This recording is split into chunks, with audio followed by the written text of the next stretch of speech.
IMP IMP very IMP IMP very IMP IMP IMP IMP IMP IMP Bharat का लिंग अनुपात कितना है? भारत का लिंग अनुपात है 943। एक बार रिपीट कर देता हूँ, आपको याद हो जाएगा। नमस्कार साथियों NS कुटिल अकेडमी इंदौर यूट्यूब चैनल आपका स्वागत करता है। मैं दिलीप राय जायसवाल आपके सामने मध्य प्रदेश की प्रमुख जनजातियाँ MPPSC 2024 को मद्देनज़र रखते हुए, ध्यान में रखते हुए यूनिट 10 नए पैटर्न पर आधारित मैराथन क्लास आपके सामने पेश करूंगा और कुछ ऐसे डेटा, ऐसा आंकड़ा और ऐसे प्रश्न आपके सामने उपस्थित करूंगा जो बेहद महत्वपूर्ण होंगे और अति आवश्यक होंगे। तो साथियों, कल जो हमारी क्लास थी, हमारे डायरेक्टर सर श्रीमान नरेंद्र सिंह सोमवंशी सर ने एक इंट्रोडक्शन क्लास के रूप में जनजातियों का परिचय, यूनिट 10 का परिचय दिया था। अब इसी क्लास को मैं आगे बढ़ाते हुए और रिवाइज करवाते हुए और पूरा कंप्लीट आपको ले चलता हूँ यूनिट 10 जनजातियों की तरफ चलेगा। देख सकते हैं आप, कंटिन्यू यूनिट 10। साथियों, यूनिट 10 से संभावित प्रश्नों की संख्या लगभग 10 से 13 प्रश्न आने की पूरे चांसेस हैं। और इसमें देखिएगा मध्य प्रदेश की जनजातियों का भौगोलिक विस्तार, इस तरह से भौगोलिक विस्तार है, ठीक है। जनजातियों का परिचय, इनका पहनावा, वेशभूषा, भाषा, रहन सहन, इस सारी चीज़ों पर हम डिस्कस करने वाले हैं। आपको चित्र के माध्यम से, पिक्चराइजेशन के माध्यम से यहाँ पर सारी चीज़ें नज़र आ रही होंगी, ठीक है। चलिएगा, जैसे भील, भिलाला, कोरकू, गोंड, ठीक है, इस तरह की जनजातियों के बारे में हम पढ़ने वाले हैं। परिभाषाएं, ठीक है। प्रायः जंगलों एवं पहाड़ों में रहने वाले लोग जो आधुनिक सभ्यता से दूर निम्न तकनीक के साथ प्रकृति के मध्य जीवन यापन कर रहे होते हैं, वो जनजाति कहलाते हैं। दूसरी भाषा में कह सकते हैं जो विकास की मुख्यधारा या सामाजिक, आर्थिक और राजनीतिक स्तर से दूर दराज के क्षेत्रों में, जैसे जंगल में, वनों में रहवास या निवासरत जनजाति या लोग या समूह या समुदाय क्या कहलाता है? जनजाति कहलाता है, ठीक है। जनजातियाँ कहलाती हैं। विशेषताएं क्या होती हैं? इनकी भाषाएं कैसी होती हैं? सामान्य भाषाएं होती हैं, ठीक है। सामान्य भाषाएं होती हैं, एक विशिष्ट क्षेत्र होता है, सामान्य आवश्यकताएं होती हैं और ये विकास की मुख्यधारा से भी दूर रहते हैं। जनजातियों का नामकरण, अब्राहम गियर्सन ने जनजातियों का नामकरण किया। गोविंद सदाशिव घुरिये ने, गांधी जी ने भारतीय संविधान में क्या का नाम इनको दिया गया है, ये हम प्रीवियस क्लास में या इंट्रोडक्शन की क्लास में हमारे सर ने आपको बता दिया था। चलेगा, मध्य प्रदेश की जनजातियों का क्षेत्रानुसार वितरण। तो देखिएगा, यहाँ पर कल हमने बताया था मध्य प्रदेश की जनजातियों के अनुसार मध्य प्रदेश को 3 भागों में बांटा गया है, या मध्य प्रदेश की जनजातियों को क्षेत्र अनुसार कितने भागों में बांटा गया है? 3 भागों में बांटा गया है। पहला कौन सा है? आप देखिएगा, उत्तर पूर्वी क्षेत्र की जनजातियाँ। उत्तर पूर्वी क्षेत्र देखिएगा, ये पूरा आ गया अपना भिंड, मुरैना, ग्वालियर, दतिया, शिवपुरी, अशोकनगर, इस तरह से हम आगे चले जाते हैं। पश्चिम क्षेत्र की जनजातियाँ धार, अलीराजपुर, खरगोन, निमाड़, बड़वानी, इस तरह से हम पश्चिमी क्षेत्र में आ जाते हैं, ठीक है। ये पश्चिमी क्षेत्र। दूसरा भाग पश्चिमी क्षेत्र, ओके, ये पश्चिमी क्षेत्र हो गया है। और ये हमारा कौन सा हो गया है? दक्षिणी क्षेत्र की जनजातियाँ। दक्षिणी क्षेत्र की जनजातियाँ 3 भागों में बांटा गया है। पूरा आपको सिस्टमेटिक देखना है और अच्छे से समझना है, ठीक है। चलेगा, हम आगे बढ़ते हैं, कंटिन्यू। फिर उत्तर पूर्वी क्षेत्र की जनजातियाँ कौन सी हैं, इस पर भी हम देखो डिस्कस कर चुके हैं, लेकिन एक बार रिवाइज करवा देता हूँ। उत्तर पूर्वी में कौन आ जाता है? जबलपुर, सतना, शहडोल, रीवा एवं सीधी जिलों में पनिका का एक प्रश्न आपको पूछा जा चुका है। कोल, माडिया, खेरवाड़ एवं अगरिया जनजाति का निवास है। इनमें से कोल ऐसी प्रमुख जनजाति है जो सतना, रीवा, जबलपुर पट्टी में निवास करती है। कोल क्या है? एक ऐसी जनजाति है जो सतना, रीवा, जबलपुर पट्टी में निवास करती है या इसका निवास स्थान है। उत्तर पूर्वी बता दिया। दूसरी जनजाति क्षेत्र कौन सा? पश्चिमी क्षेत्र की जनजातियाँ, जो कि आप देख पा रहे हैं। बिल्कुल आपको समझना अभी, ठीक है। निमाड़ अंचल का, जो निमाड़ अंचल के 4 जिलों, कौन कौन से प्रमुख जिले हुए? एक हो गया खरगोन, याद रखना, खंडवा, खंडवा पूर्वी निमाड़ है, पश्चिमी निमाड़ है, बड़वानी और बुरहानपुर तथा धार। झाबुआ, रतलाम, अलीराजपुर आदि में भी भिलाला जनजातियाँ पाई जाती हैं, भिलाला जनजाति हैं। और भील जनजाति प्रमुखता मध्य प्रदेश के पश्चिमी भाग में निवासरत जनजाति है, ठीक है, पश्चिमी क्षेत्र में निवासरत जनजाति है। इन जनजातियों का मुख्य संकेंद्रण धार, झाबुआ और अलीराजपुर है। अगर बात की जाए कि जनसंख्या के आधार पर सर्वाधिक, ठीक है, सर्वाधिक जनसंख्या के आधार पर सर्वाधिक जनसंख्या वाला क्षेत्र कौन सा है जनजाति के क्षेत्र में? तो धार, झाबुआ और अलीराजपुर। ये आगे हम पढ़ेंगे, समझेंगे। ओके, चलेगा। फिर करते हैं दक्षिण क्षेत्र की जनजातियाँ। दक्षिण क्षेत्र की, इसमें कौन कौन आ जाता है? सिवनी आ गया, बैतूल आ गया, बैतूल आ गया, बैतूल भी काफ़ी प्रसिद्ध है।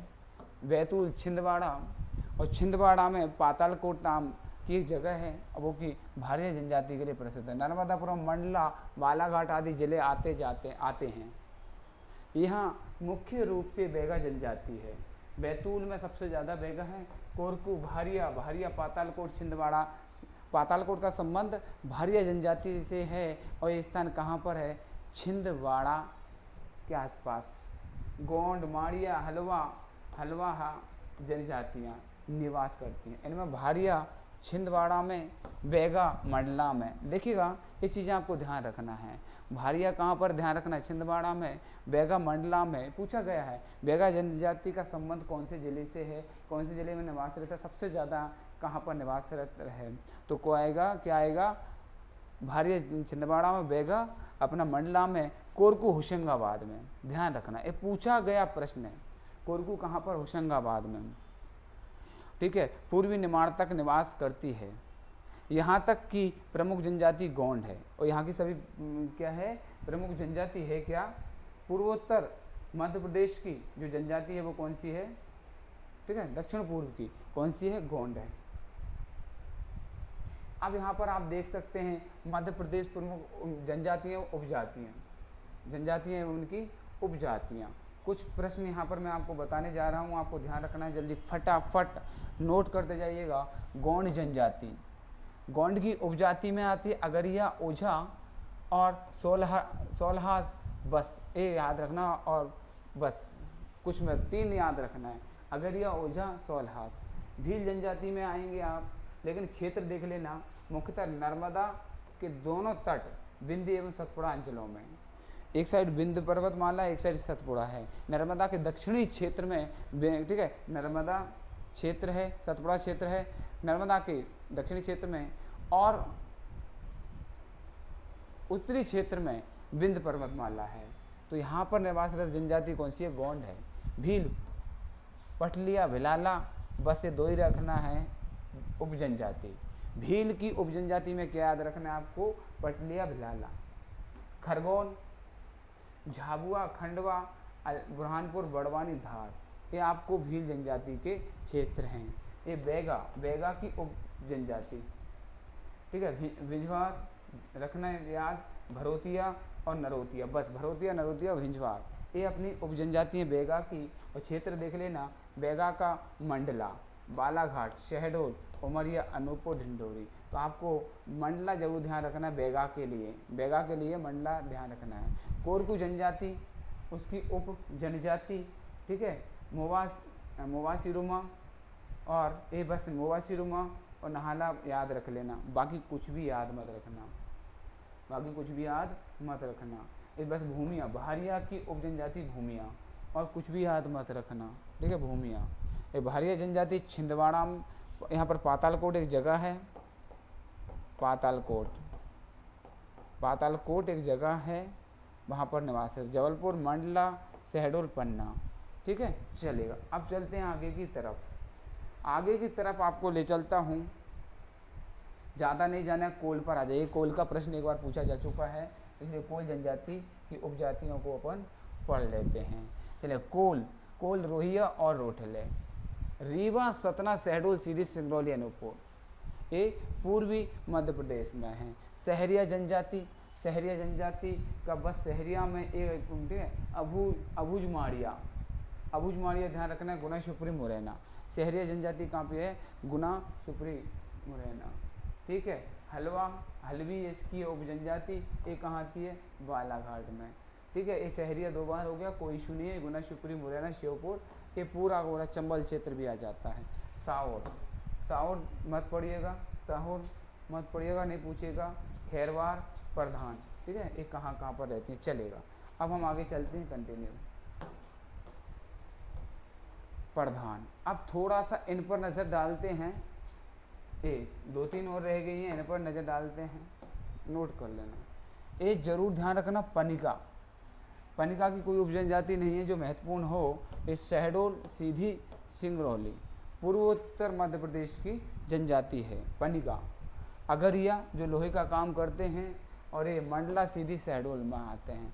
कवार, कवार जनजाति है, कवार, कमार भी बोलते हैं इसको, कमार जनजाति, ये मध्य प्रदेश की सबसे छोटी जनजाति है। जनसंख्या की दृष्टि से कमार जनजाति मध्य प्रदेश की सबसे छोटी जनजाति है। इस शहडोल में निवास रहता है। और मवासी वगैरह जनजाति के बारे में बिल्कुल भी नहीं पूछा जाएगा। अति महत्वपूर्ण प्रश्न है। जनजातियों की सर्वाधिक जनसंख्या कहाँ निवास है? तो यहाँ पर एक प्रश्न आता है, कौन सा क्षेत्र जहाँ पर सर्वाधिक जनसंख्या में जनजातियाँ रहती हैं?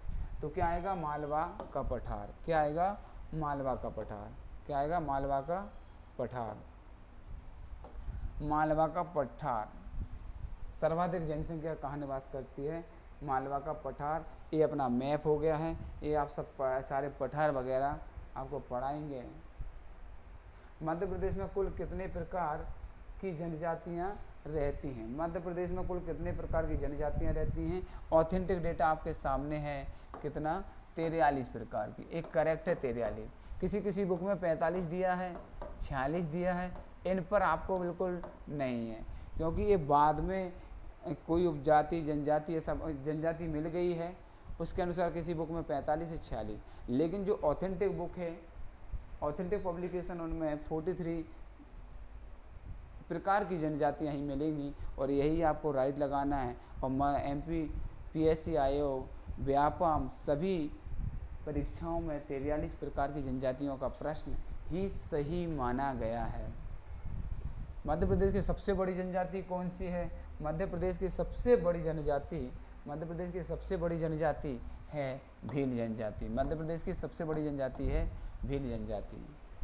और मध्य प्रदेश की सबसे छोटी जनजाति कौन सी है? कमार जनजाति। कौन सी? कमार जनजाति। कमार, ठीक है, कमार या कमार जनजाति मध्य प्रदेश की सबसे छोटी जनजाति। मध्य प्रदेश में कितने विशेष पिछड़ी जनजातियां हैं? 3 पिछड़ी जनजातियां। मध्य प्रदेश में 3 विशेष पिछड़ी जनजातियां हैं। विशेष पिछड़ी, सबसे पिछड़ी, अति महत्वपूर्ण पिछड़ी वेगा जनजाति, देख रहे हैं आप इनका पहनावा, सहरिया जनजाति, और ठीक है, बेगा मंडला लगा देना, सहरिया उधर मुरैना, भिंड मुरैना शिवपुरी साइड लगा देना, और भारिया आप लगा सकते हैं पातालकोट छिंदवाड़ा।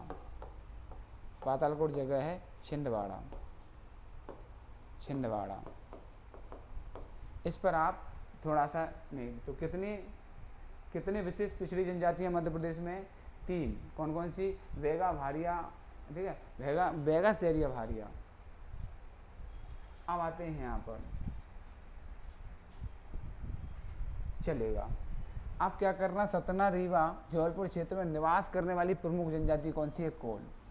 रीवा जबलपुर क्षेत्र में निवास करने वाली जनजाति, जबलपुर और रीवा में कौन सी? कोल जनजाति निवास करती है। तो ये पूछा गया है, कोल जनजाति का संबंध है। जबलपुर ऑप्शन में है तो जबलपुर लगा देना, रीवा आए तो रीवा आपको ऑप्शन में टिक करना है, ठीक है। बिल्कुल चीज़ें समझना मैं क्या बताना चाह रहा हूँ।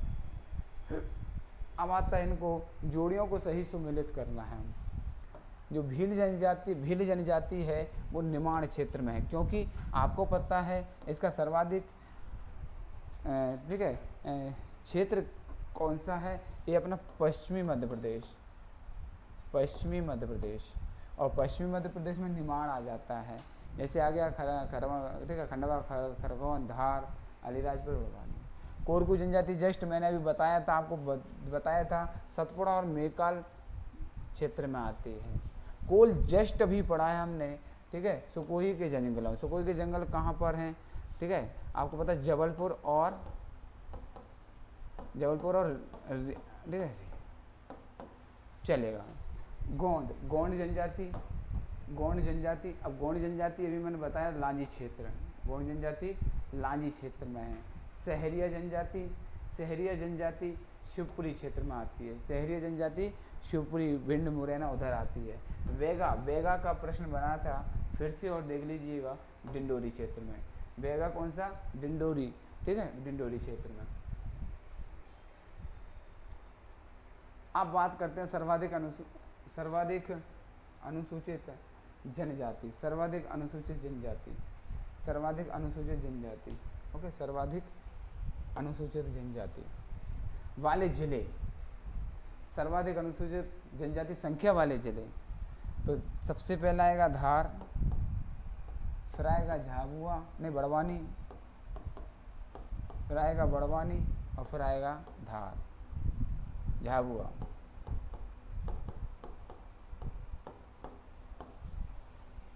सर्वाधिक अनुसूचित जनजाति जनसंख्या वाले जिले। अगर जनसंख्या की बात चलेगी तो धार सबसे पहले स्थान पर, दूसरे स्थान पर बड़वानी और तीसरे स्थान पर झाबुआ आएगा। ये पूरा पश्चिमी क्षेत्र आ जाएगा।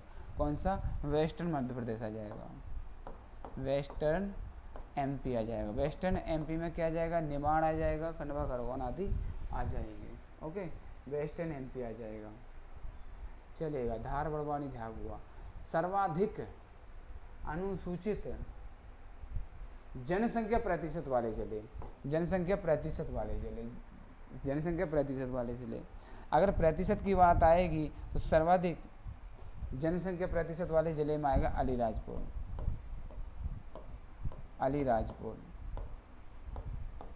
अलीराजपुर में वहाँ की जनसंख्या का लगभग 89% कुछ अनुसूचित जनजाति रहती है अलीराजपुर में। सपोज दैट या 10.5% के समथिंग दूसरी जनजातियाँ रहती हैं, दूसरी जातियाँ रहती हैं। तो अलीराजपुर सर्वप्रथम है प्रतिशत के मामले में। फिर आता है झाबुआ, फिर आता है दूसरे नंबर पर झाबुआ। दूसरे नंबर पर कौन सा आता है, झाबुआ। इसका प्रतिशत 87 पॉइंट कुछ करके आता है, तो ये दूसरे नंबर पर आता है। तीसरे नंबर पर आता है बड़वानी। तीसरे नंबर पर बड़वानी, ये 69% अप्रॉक्स कुछ आता है, 16.5 कर दे 69। तो एक आ गया 89, दूसरा 87, एक 69। तो अलीराजपुर, झाबुआ, बड़वानी ये प्रतिशत के हिसाब से जिले आ गए। न्यूनतम अनुसूचित जनजाति जनसंख्या वाले जिले। अभी हमने क्या पढ़ा था, अधिकतम अनुसूचित जनजाति वाले जिले कौन से थे, धार, बड़वानी, झाबुआ।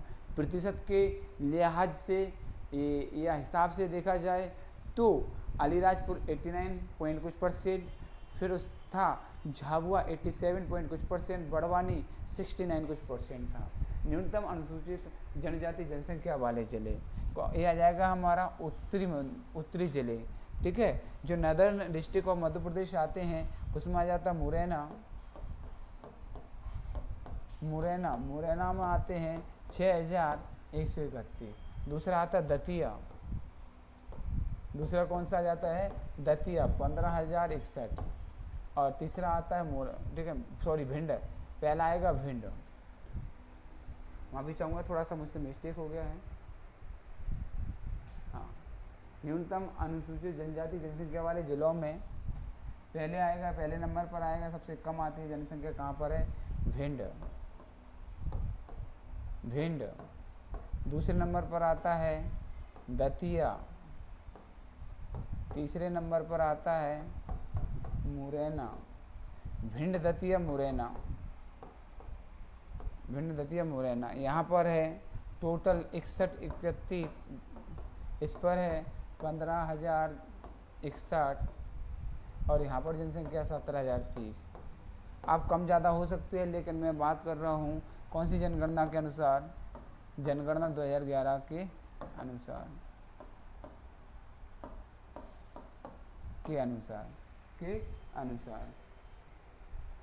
चलेगा फटाफट। न्यूनतम अनुसूचित जनजाति जनसंख्या प्रतिशत वाले जिले, प्रतिशत की बात आएगी तो ये बिल्कुल थोड़ा सा क्रम चेंज हो जाएगा, भिन्न तो आएगा ही पर दतिया और उसमें चेंजेस हो जाएगा। प्रतिशत के मामले में भिंड टॉप पर, जनसंख्या कम के मामले में, ठीक है, ए 0.4%। दूसरा अब आ गए यहाँ पर मुरैना, कौन सा, मुरैना आ जाएगा, दूसरे नंबर पर आ जाएगा मुरैना 0.9 और फिर आ जाएगा दतिया, 1.9%। भिंड में वहाँ की जनसंख्या का कितना, 0.4% अनुसूचित जनसंख्या निवास करती है, मुरैना में 0.9% निवास करती है और दतिया में 1.9%, लगभग 2%। सर्वाधिक अनुसूचित जनजाति जनसंख्या दशकीय वृद्धि दर वाले, तो अब दशकीय वृद्धि दर वाले जिले का मतलब है ऐसे कौन से जिले हैं जो जनगणना 10 साल में होती है, उसके अनुसार 10 साल में प्रतिशत के मामले से, लिहाज से, के नज़रिए से सबसे ज़्यादा वृद्धि दर, ये वृद्धि कहाँ पर हुई है, सबसे ज़्यादा वृद्धि कहाँ पर हुई है, देखते हैं। सबसे ज़्यादा वृद्धि हुई है छतरपुर में।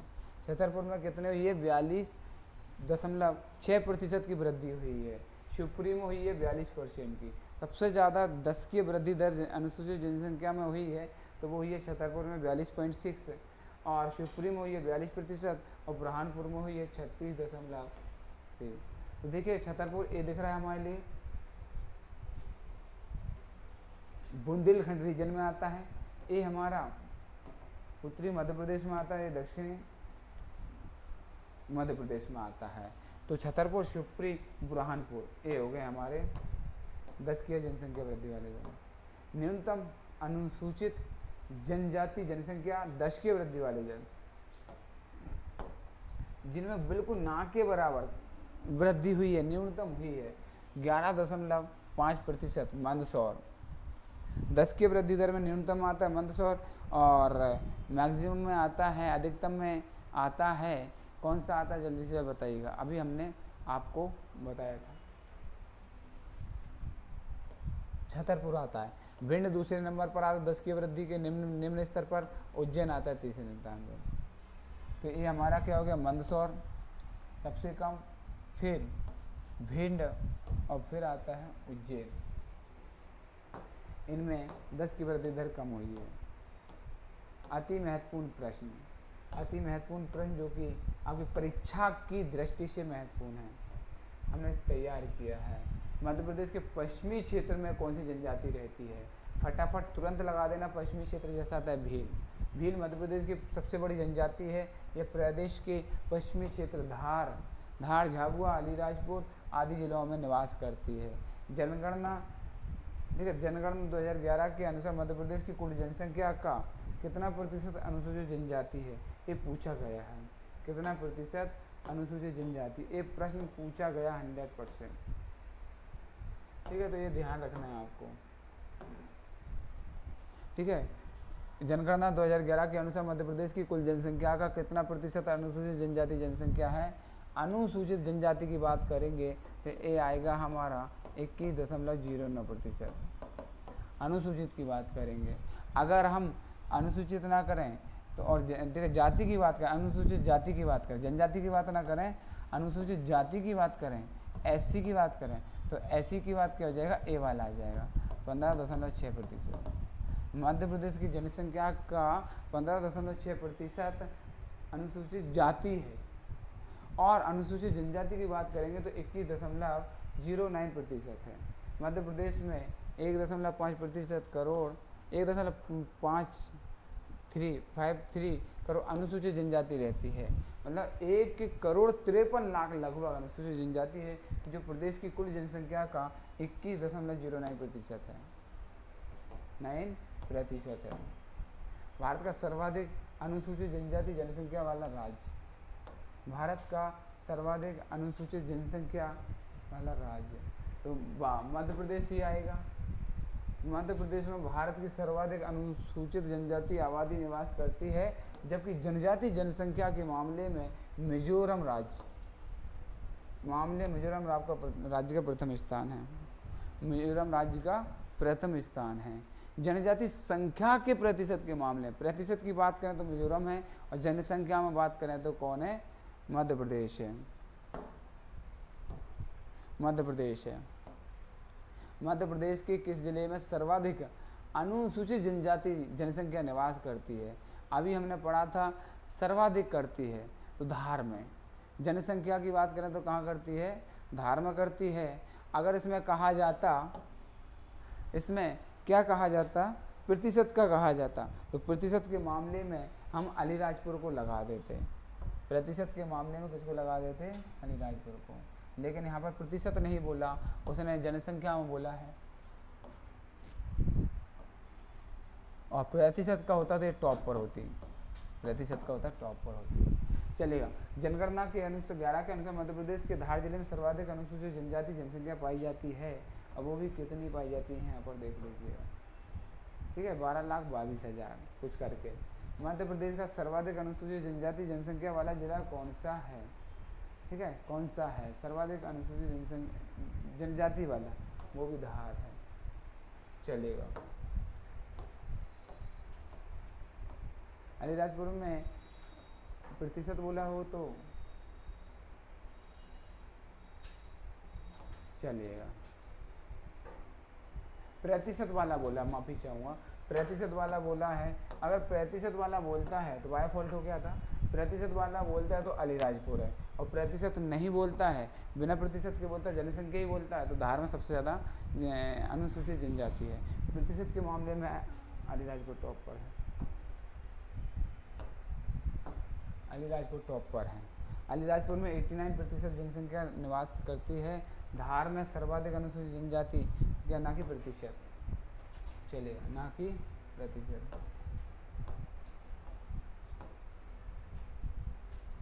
मध्य प्रदेश की विशेष पिछड़ी जनजाति, मध्य प्रदेश की विशेष ठीक है पिछड़ी जनजाति मुख्यतः किस क्षेत्र में पाई जाती है? मुख्यतः किस क्षेत्र में पाई जाती है? मुख्यतः किस क्षेत्र में पाई जाती है? उत्तरी मध्य प्रदेश में। उत्तरी मध्य प्रदेश में सहरिया जनजाति मध्य प्रदेश के उत्तरी क्षेत्र में पाई जाती है, और ग्वालियर, श्योपुर, शिवपुरी, गुना, अशोकनगर आदि क्षेत्रों में पाई जाती है। क्योंकि आपको पता है ये सहरिया भी उसी में आती है। भारिया सहरिया ये किसी में आती है? अति पिछड़ी जनजातियों में आती है। मध्य प्रदेश में न्यूनतम अनुसूचित जनजाति जनसंख्या वाला जिला कौन सा है? ठीक है, न्यूनतम अनुसूचित जनजाति जनसंख्या वाला जिला कौन सा? भिंड है। तो इसे कहाँ है? सबसे कम जनसंख्या अगर कहीं पर है तो, ठीक है, कहाँ पर है? भिंड में है। भिंड जिले में कुल अनुसूचित जनजाति जनसंख्या 6,131 की 11 की जनगणना के अनुसार है, जो न्यूनतम है। आप देखिएगा यहाँ पर अब IMP फैक्ट कुछ आ चुके हैं जो कि आपके लिए बहुत ही महत्वपूर्ण साबित होंगे। बस आपको यहाँ ज़रूर ध्यान रखना है। आप हो जाइएगा तैयार जल्दी फटाफट। ओके, चलते हैं हम यहाँ पर। एक साइड देश की तुलना में मध्य प्रदेश में अनुसूचित जनजाति पर एक नज़र हम घुमा लेते हैं। कुल जनसंख्या भारत की कितनी है? कुल जनसंख्या भारत की है 1 अरब 21 करोड़। तो इसको हम लिख सकते हैं 1.21 करोड़। 1.21 करोड़। मध्य प्रदेश की जनसंख्या लिख सकते हैं हम 7.26 करोड़। वो अरब में आएगी। 1.21 अरब, माफ़ी चाहूँगा करोड़ निकल गया हो तो कह नहीं सकते, अरब, ठीक है। 1 अरब 21 करोड़ 2011 की जनगणना के अनुसार। लेकिन अब हो सकता है जो नए आंकड़े आएंगे वो समथिंग 130 135 करोड़ तक हमारी भारतीय जनसंख्या पहुंच सकती है। तो मध्य प्रदेश की कितनी है? 7, 26, 26, 809। भारत में पुरुषों की संख्या कितनी है? ये है 67 करोड़। भारत में पुरुष कितने हैं? 67 करोड़। भारत में पुरुष कितने हैं? 67 करोड़ लगभग। और मध्य प्रदेश में पुरुष कितने हैं? ठीक है, कितने हैं बताइए जल्दी फटाफट। 3,76,00,000। 3,76,00,000 मध्य प्रदेश में पुरुष हैं। महिला जनसंख्या कितनी है भारत में? 58 करोड़। और मध्य प्रदेश में 3.5 करोड़। मध्य प्रदेश में महिलाएं कितनी हैं? 3.5 करोड़। याद रखना, ज़्यादा नहीं बस। जनजातीय जनसंख्या कितनी है? जनजातीय जनसंख्या कितनी है? 10 करोड़ भारत में। और मध्य प्रदेश में कितनी जनजातीय जनसंख्या? 1.5 करोड़, 1.53 करोड़। 1,53,00,000 पूरे मध्य प्रदेश में लगभग। ठीक है, अब आती है बात जनजातीय जनसंख्या हो गई है। जनजातीय पुरुष जनसंख्या, जनजातीय पुरुष ये टोटल का चल रहा था, अब जनजातीय पुरुष। जनजातीय पुरुष कितने हैं भारत में? ठीक है, 5,25,00,000। जनजातीय पुरुष कितने हैं? 5,25,00,000। और मध्य प्रदेश में कितने हैं? 77 लाख। मध्य प्रदेश में पुरुष कितने हैं? जनजातीय महिलाएं कितनी हैं? ठीक है, 51। ठीक है, 5,19,00,000। 5,19,00,000 याद रखना जो मैं बता रहा हूँ। एक नज़र फिर यहाँ पर मार लेना। ओके, चलेगा। जनजातीय जनसंख्या का कुल जनसंख्या से प्रतिशत, जनजातीय जनसंख्या का कुल जनसंख्या प्रतिशत। ठीक है, अब कुल जनसंख्या का भारत की जनसंख्या का कितना है? 8.63%। भारत की जो जनसंख्या उसके ठीक है उसके अगेंस्ट कितना प्रतिशत है? 8.6%। और मध्य प्रदेश की जनसंख्या का ये कितने प्रतिशत है? 21.9%। जनजातीय समूह की ग्रामीण क्षेत्र की जनसंख्या, जनजातीय समूह की ग्रामीण क्षेत्र की जनसंख्या कितनी है? 9,40,00,000। 9,40,00,000 और 1,42,00,000 मध्य प्रदेश में है। जनजातीय समूह की शहरी क्षेत्र की जनसंख्या, जनजातीय समूह की शहरी क्षेत्र की जनसंख्या कितनी है? 10,46,00,000। 10,04,61,000। और ये अपना कितना हो जाएगा? 10 लाख। शहरी क्षेत्र की कितनी है? 10 लाख। कुल जनसंख्या में 10 की वृद्धि दर, कुल जनसंख्या में 10 की वृद्धि दर ये हुई है। ठीक है, 6 जनजातीय जनसंख्या में 10 की वृद्धि दर क्या देखा? ये हम मध्य प्रदेश और भारत दोनों को कंपेयर करते चल रहे हैं।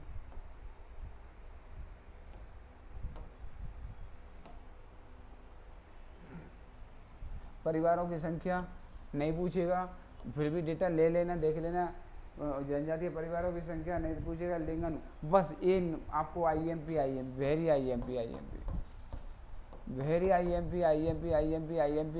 IMP लिंग अनुपात। भारत का लिंग अनुपात कितना है? भारत का लिंग अनुपात है 943। एक बार रिपीट कर देता हूँ, आपको याद हो जाएगा। मध्य प्रदेश का लिंग अनुपात कितना है? 931। मध्य प्रदेश का लिंग अनुपात कितना है? 931। किसके संदर्भ में? 2011 की जनगणना के। ये अब कुछ भी नहीं पूछने वाला है, बिल्कुल साक्षरता दर पूछेगा बस। भारत की साक्षरता दर है 7.04। भारत की साक्षरता दर है 7.04%। मध्य प्रदेश की साक्षरता दर है 69.32। 69.32% साक्षरता पुरुष 82, 14 और साक्षरता पुरुष मध्य प्रदेश में 78, महिला 65, 46 और 59। इस तरह से ये मध्य प्रदेश की साक्षरता टेबल भारत के लिहाज से ये हो गई है। और थोड़ा सा और आगे देख लेते हैं। लास्ट समय चल रहा है, अच्छे से पढ़ लेना, समझ लेना। साक्षरता दर अनुसूचित जनजाति 58 भारत में, मध्य प्रदेश में 50। थोड़ा सा स्तर है भारत के सापेक्ष। तो ये सारी चीज़ें आप पढ़ लेंगे। ये इम्पोर्टेंट होने वाला है जनसंख्या घनत्व प्रति वर्ग किलोमीटर। जनसंख्या घनत्व भारत में 416। भारत में 416 जनसंख्या घनत्व। भारत में कितना है जनजातियों के हिसाब से? 416 और 236 है मध्य प्रदेश में जनजातियों का घनत्व। अनुसूचित जनजाति जनसंख्या घनत्व प्रति वर्ग किलोमीटर 32 है ये प्रति किलोमीटर 50 है। आदिवासी उपयोजना के क्षेत्र की कुल जनसंख्या, चलेगा। आदिवासी उपयोजना क्षेत्र में अनुसूचित जनसंख्या, ये नहीं पूछेगा, याद ही मत करना, जो मैंने टिक करा है बस वो याद करना है। चलेगा। अब हेडिंग यहाँ पर आप क्या देख पा रहे हैं, यहाँ पर देख रहे हैं जनजातियों से संबंधित संवैधानिक प्रावधान, जनजातियों से संबंधित संवैधानिक प्रावधान, constitutional provisions related to scheduled caste, ठीक है, शेड्यूल्ड ट्राइब्स। कौन सा constitutional provisions related to scheduled tribes. एक साइड अनुच्छेद दिया है और एक साइड, चलेगा, एक साइड अनुच्छेद एक साइड प्रावधान है। अनुच्छेद 14 क्या कहता है, समान कानूनी संरक्षण। अनुच्छेद 14 क्या कहता है, समान कानूनी संरक्षण। अनुच्छेद 15 क्या कहता है, धर्म वंश जाति लिंग मूल के आधार पर विवेचना किया जाए। 15 क्या कहता है, धर्म वंश जाति लिंग मूल के आधार पर विभेद निषेध है। 15(4) क्या कहता है, सरकारें SC/ST समेत सामाजिक शैक्षणिक तौर पर पिछड़े तबकों की उन्नति के लिए विशेष प्रावधान कर सकती है। 16 लोक नियोजनों में अवसर की समानता, लोक नियोजनों में अवसर की समानता। 16(4) अग्रनयन नियम, सरकारें नियुक्ताओं या पदों में आरक्षण की व्यवस्था कर सकती है। उदाहरण के लिए बैकलॉग PSC पद भी भर सकती है। इस तरह से सरकार के लिए, ठीक है, ये संवैधानिक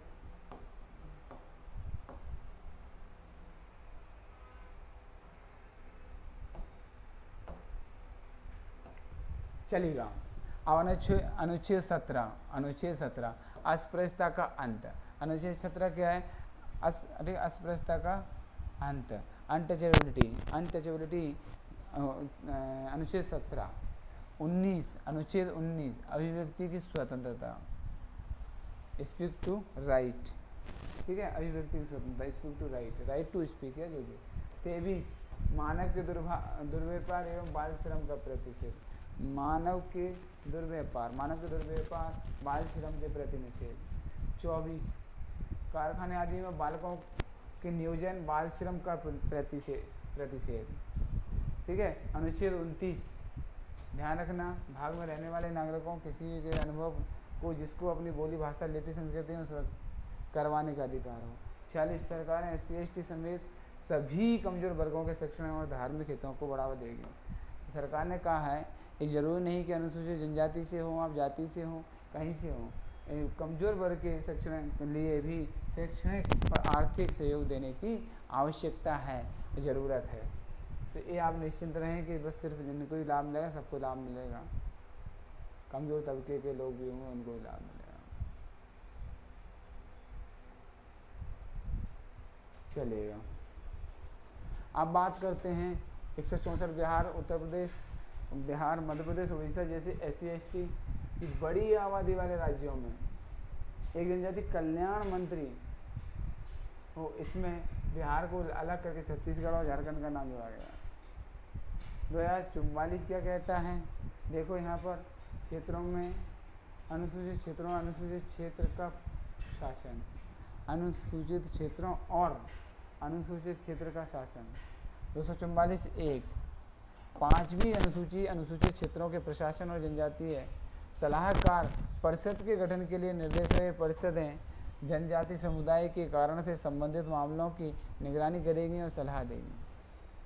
फिर 2 पर आते हैं 6ठी अनुसूची असम त्रिपुरा मिजोरम मेघालय में कुछ खास इलाकों में स्वायत्त क्षेत्र घोषित कर परिषदों के गठन के लिए अनुसूचित क्षेत्रों का प्रशासन किया गया है वहाँ पर। अब देखिएगा थोड़ा सा वही संवैधानिक विस्तार के बारे में और समझ लेते हैं थोड़ा सा। चलेगा।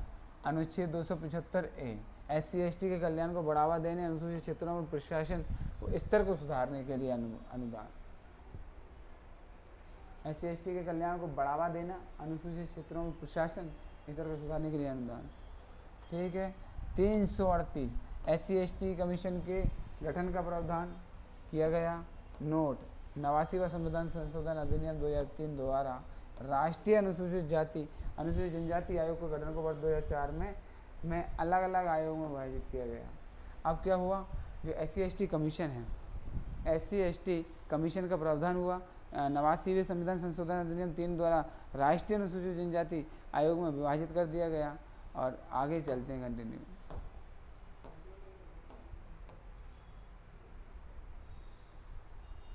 तीन सौ 19 फरवरी 2004 19 फरवरी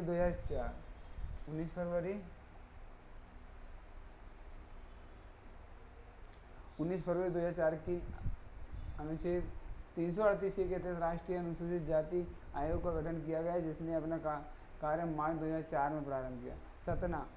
संरचना 5 सदस्यीय आयोग है, इसमें एक महिला सदस्य का होना भी आवश्यक है। 5 सदस्यीय आयोग है, इसमें महिला सदस्य का होना भी अनिवार्य है।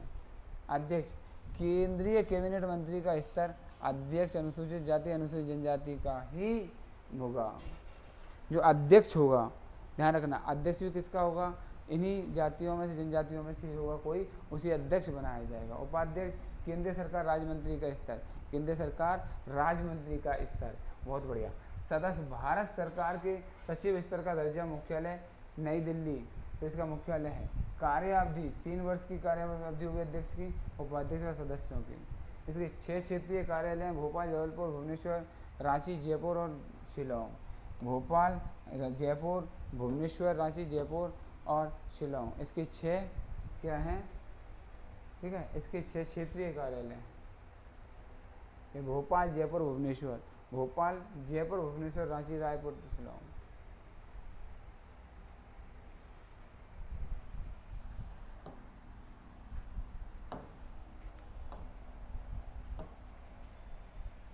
(38A1) आयोग का गठन किया। 38A2 संरचना बनाई, आयोग का गठन। 2 में संरचना, 3 में अध्यक्ष उपाध्यक्ष सदस्यों को राष्ट्रपति अपने हस्ताक्षर और मुहर के साथ अधिपति नियुक्त करते हैं। 3 में 4 में 338A4 आयोग की अपनी प्रतिक्रिया विनियमित करने की शक्ति होती है। आयोग की अपनी प्रतिक्रिया विनिर्दिष्ट करने की आवश्यकता होती है। 338(5) आयोग के कार्य व कर्तव्य। 338A5 आयोग का कर्तव्य। 5D राष्ट्रपति को आयोग की रिपोर्ट, राष्ट्रपति को आयोग की रिपोर्ट।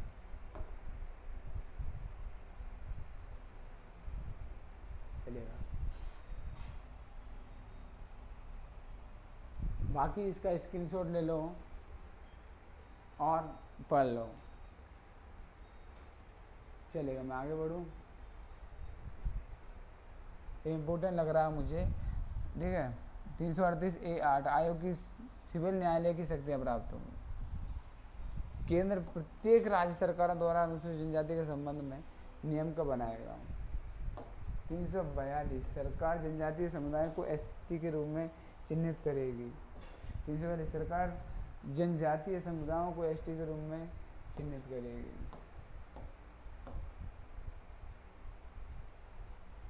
चलेगा।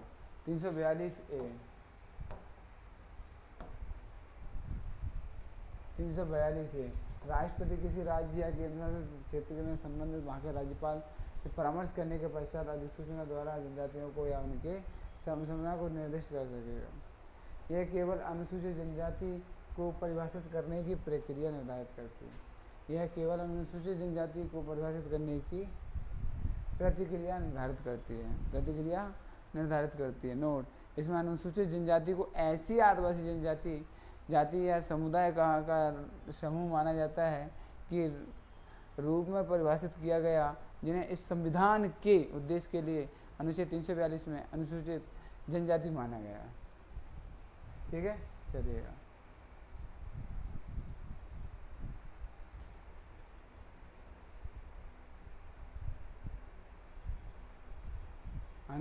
अनुसूचित जनजातियों से संबंधित विधिक उपबंध।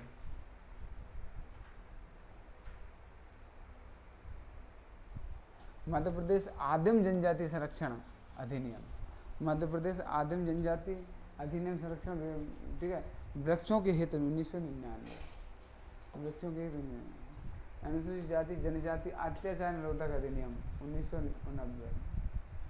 Panchayat extension to schedule area act PESA 1996। Panchayat extension to schedule area act PESA 1996। अनुसूचित जनजाति तथा अन्य पर परंपरागत वन निवासी अधिनियम 6। अनुसूचित जनजाति तथा अन्य पारिवारिक वन निवासी वन अधिकारों का प्रमाण पत्र संशोधन अधिनियम 12।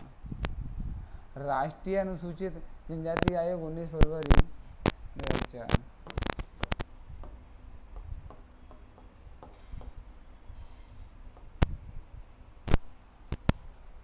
मध्य प्रदेश अनुसूचित जनजाति आयोग 29 जून 1995, 19 जून 1995, 19 जून 1995, 19 फरवरी 2004 को आयोग बन गया था। मध्य प्रदेश जनजाति एवं अनुसूचित जाति शिक्षण संवर्ग नियम 2018। मध्य प्रदेश जनजाति साहूकार अधिनियम जिनमें 10 नवंबर 1972।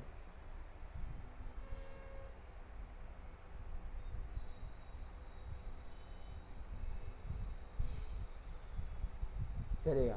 अनुसूचित जनजातियों से संबंधित उपबंध, विधिक उपबंध। अनुसूचित जनजातियों से संबंधित विशेष उपबंध। मध्य प्रदेश आदिम जनजाति संरक्षण वृक्षों के हित का अधिनियम 1999। अनुसूचित जाति जनजाति अत्याचार निरोधक अधिनियम 1989। Panchayat extension to schedule area act PESA 1996। अनुसूचित जनजाति तथा अन्य परंपरागत वन रहस्य अधिनियम 2006। इस तरह से आप ये पढ़ सकते हैं।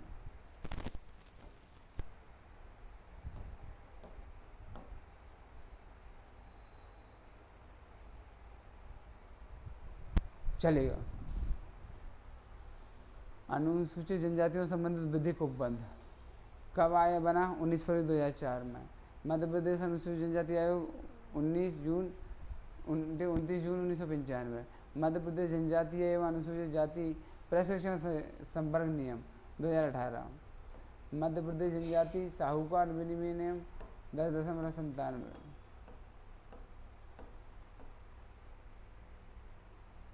चलेगा। जनजातियों से संबंधित प्रमुख समितियां, जनजातियों से संबंधित प्रमुख समितियां। पहली समिति कौन सी आ जाएगी? जल्दी फटाफट। जनजाति से संबंधित एल्विन समिति। जनजाति से संबंधित समिति एल्विन समिति। एल्विन समिति गठन 1959। एल्विन समिति आप किससे? ठीक है। जनजातियों से संबंधित प्रमुख समितियां एल्विन समिति गठन 1959। उद्देश्य जनजातीय विकास कार्यक्रमों की जांच हेतु गठित। एल्विन समिति। अब आती है यूएन ढेबर समिति आयोग।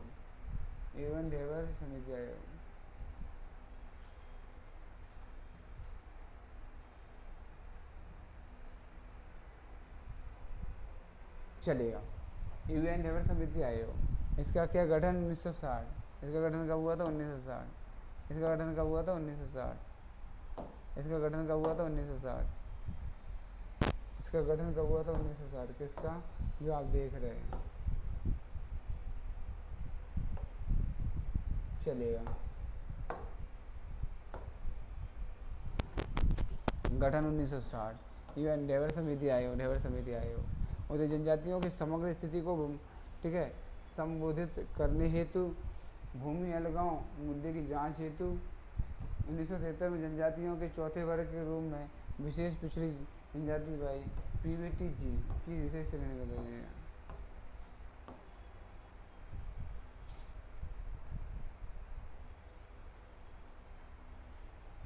चलेगा। पर्टिकुलरली वल्नरेबल ट्राइबल ग्रुप, ये देख सकते हैं। लॉकूर समिति, कौन समिति? लॉकूर समिति गठन 1965।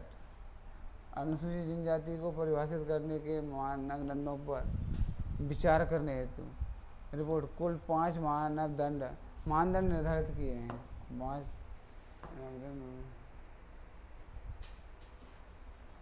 शीलू ओ समिति,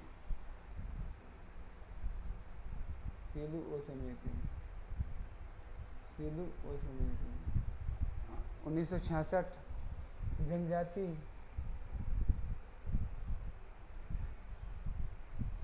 चलेगा। 1966 उद्देश्य जनजातीय विकास एवं कल्याण के मुद्दे गठित, कल्याण के मुद्दे गठित। भूरिया समिति IMP, भूरिया समिति 1991 जनजातीय क्षेत्रों में पंचायती राज व्यवस्था के लिए सिफारिश देने हेतु, जनजातीय क्षेत्रों में पंचायती राज व्यवस्था देने के लिए हेतु इसे पैसा अधिनियम इसी की सिफारिश पर बना था। भूरिया समिति की सिफारिश पर ही पैसा अधिनियम बना था, पैसा एक्ट बना था। भूरिया आयोग 2004, भूरिया आयोग कब आया? 2004 में आया। भूरिया आयोग कब आया? 2004 में आया। उद्देश्य जनजातीय भूमि, वन, शिक्षा, स्वास्थ्य, पंचायती राज आदि मुद्दों पर केंद्रित है, आदि मुद्दों पर केंद्रित है। मुंजेकर समिति, मुंजेकर समिति, मुंजेकर समिति 2005, मुंजेकर समिति 2005 अनुसूचित जनजाति क्षेत्रों में प्रशासन शासन के मुद्दों पर विचार हेतु, अनुसूचित जनजाति क्षेत्रों में प्रशासन एवं शासन के मुद्दों हेतु बहुत ही अच्छे डेटा है, आप देखते जाना। बंदोपाध्याय समिति, ठीक है, ये देख लेना।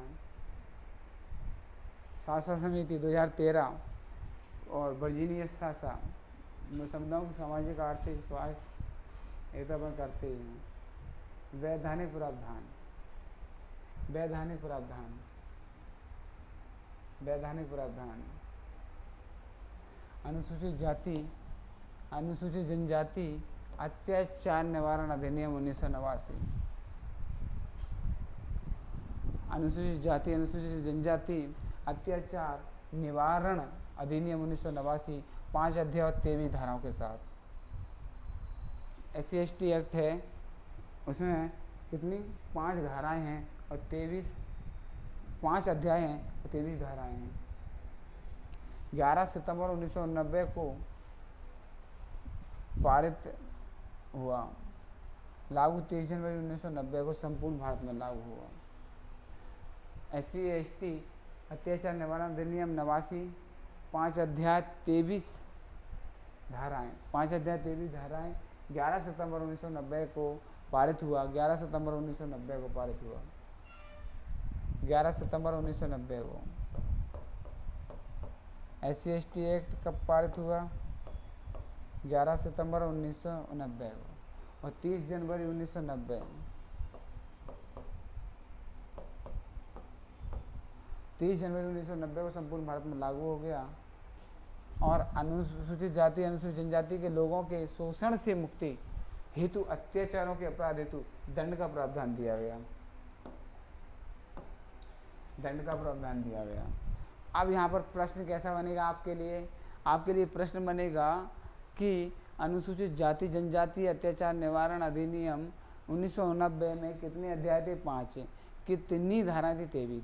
कब लागू हुआ? 11 सितंबर 1989। कब लागू हुआ? 11 सितंबर 1989 और 30 जनवरी 1990 को संपूर्ण भारत में लागू हुआ। ये चलेगा।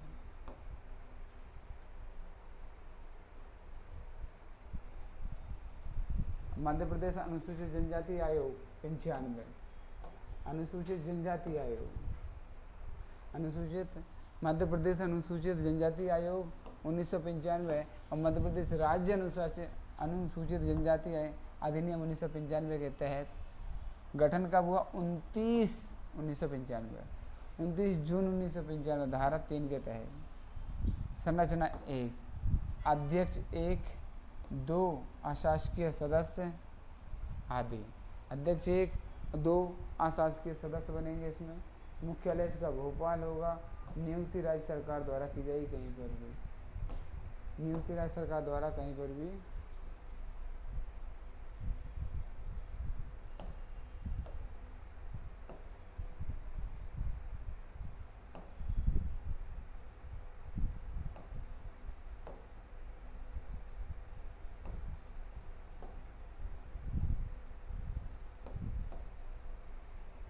चलेगा। पूर्ण रूप Panchayati Raj extension in schedule areas, PESA, ठीक है, पैसा, हाँ, Panchayati Raj extension in schedule areas, Panchayati Raj extension in schedule areas PESA का फुल फॉर्म है। पंचायती राज का अनुसूचित क्षेत्रों तक विस्तार अधिनियम 96 पैसा, लागू वर्ष 24 दिसंबर 96, लागू वर्ष 24 दिसंबर 96, पैसा कब हुआ 24 दिसंबर 1996। इसके माध्यम से जनजातीय समाज को जल, जंगल, जमीन, संसाधन पर अधिकार दिया गया।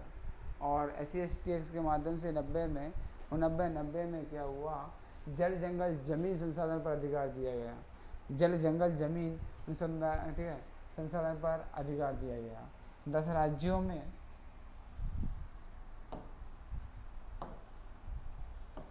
10 राज्यों में लागू है। मध्य प्रदेश, महाराष्ट्र, गुजरात, राजस्थान, आंध्र प्रदेश, तमिलनाडु, हिमाचल प्रदेश, छत्तीसगढ़, उड़ीसा और झारखंड में लगा हुआ है, झारखंड में लगा हुआ है। चलेगा, अब बात करते हैं आगे, कंटिन्यू करें, रोक देना। चलिएगा, इसके माध्यम से जनजातीय समाज को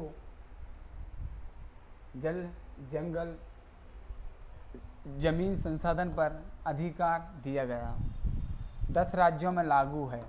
मध्य प्रदेश, महाराष्ट्र, गुजरात, राजस्थान, आंध्र प्रदेश, तमिलनाडु, हिमाचल प्रदेश, छत्तीसगढ़, उड़ीसा, झारखंड, इनमें SC/ST एक्ट लागू 10 राज्यों में। चलिएगा जल्दी फटाफट। मध्य प्रदेश में 15 नवंबर 2022 को जनजातीय गौरव दिवस पर राष्ट्रपति, कब, मध्य प्रदेश में इम्पोर्टेंट है ये, 15 नवंबर 2022 को जनजातीय गौरव दिवस पर राष्ट्रपति द्रौपदी मुर्मू द्वारा पूर्णतः लागू किया गया। कुल 89 विकास खंडों में लागू है, ठीक है, मध्य प्रदेश में सारे विकास खंडों में लागू कर दिया गया, ठीक है, चलेगा। और प्रारंभ शहडोल से किया था। कब, सबसे पहले कहाँ लागू किया गया था ये, सबसे पहले शहडोल में लागू किया गया था। प्रारंभ कहाँ से किया गया था, शहडोल से। ए स्टार लगा लेना, ए स्टार लगा लेना। कहाँ से प्रारंभ किया गया था, शहडोल से प्रारंभ किया गया था। कहाँ से, शहडोल से प्रारंभ किया गया था। अधिनियम का उद्देश्य संविधान के भाग 9 पंचायती राज व्यवस्था को, संविधान के भाग 9 पंचायती राज व्यवस्था, ठीक है, को अनुसूचित जनजाति क्षेत्रों तक विस्तारित करना था। पंचायती राज व्यवस्था को अनुसूचित जनजाति क्षेत्रों तक इसको विस्तारित करने का जो हमारा उद्देश्य था। जनजातीय जनसंख्या को जनजातीय जनसंख्या को स्वशासन प्रदान करना, जनजातीय परंपरा, रीति रिवाज संरक्षण का उद्देश्य, प्रमुख प्रावधान। ये देखो, जंगल अधिकार, जल अधिकार, जंगल अधिकार, और ठीक है, इस तरह से। जंगल में क्या होगा, जल में ग्राम सभा द्वारा ग्रामीण तालाबों का प्रबंधन, ग्राम सभा द्वारा ग्रामीण तालाबों का प्रबंधन। जंगल अधिकार, ग्राम सभा सभी को वनोपज का संग्रहण करवाएगी और करेगी। तेंदुपत्ता प्रबंधन पर पूर्ण अधिकार होगा, किसका, इन्हीं का होगा। चलेगा, इसी क्रम को आगे बढ़ाते हुए 3 जमीन पर आ जाते हैं। जमीन अधिकार, जनजातीय क्षेत्र के जमीन की बिक्री हेतु ग्राम सभा से अनुमति लेना अनिवार्य होगा और बगैर ग्राम सभा की अनुमति के आप इसको क्रय विक्रय नहीं कर सकते हैं, जब तक उसको, ठीक है, उसकी जानकारी में, उसके संज्ञान में नहीं होगा तब तक। अनुसूचित जनजाति बाहुल, ठीक है, बहुल या ठीक है, बहुतायत में पंचायतों में जनजाति हेतु आरक्षण की सीमा 50% रखी गई है। कितनी, 50% की रखी गई है। चलेगा, आप करते हैं पंचायत के सभी स्तरों पर अध्यक्ष पद अनुसूचित जनजाति हैं हेतु आरक्षित रखा जाएगा। ग्राम सभाओं को विशेष अधिकार प्रदान करता है, तो ग्राम सभाओं को यह क्या है, विशेष अधिकार होगा, उन, ठीक है, उनके अधिकारों को सही तरीके से अप्लाई करना। चले, अब आते हैं यहाँ पर, अब कहाँ पर आ गए, यहाँ पर। चलो, पैसा अधिनियम से जनजातियों को शोषण से मुक्ति व सशक्तिकरण हुआ है। जब से पैसा एक्ट आया है तब से लेकर अभी तक जनजातियों का शोषण और शोषण मुक्त हो गए हैं और उनका सशक्तिकरण हुआ है। हेडिंग आपके सामने है, वन उपज वन अधिकार अधिनियम FRA,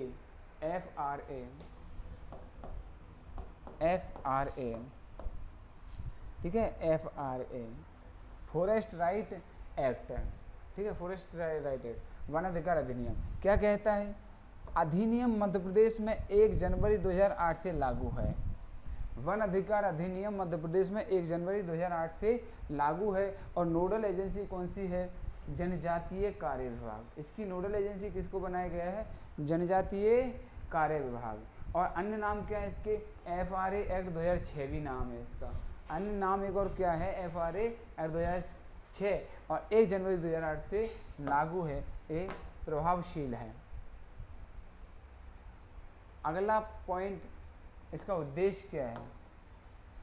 ठीक है, इसका उद्देश्य, वन अधिकार अधिनियम का उद्देश्य अनुसूचित जनजातियों एवं पीढ़ियों से निवासरत अन्य परंपरागत वन निवासियों को वन अधिकारों एवं भूमि उपभोग को सुनिश्चित करना। वन अधिकारों एवं भूमि उपभोग को सुनिश्चित करना इस नियम के प्रावधान हैं, इस नियम के प्रावधान है। और इस तरह से ये आगे और चलते हैं हम, यहाँ तक का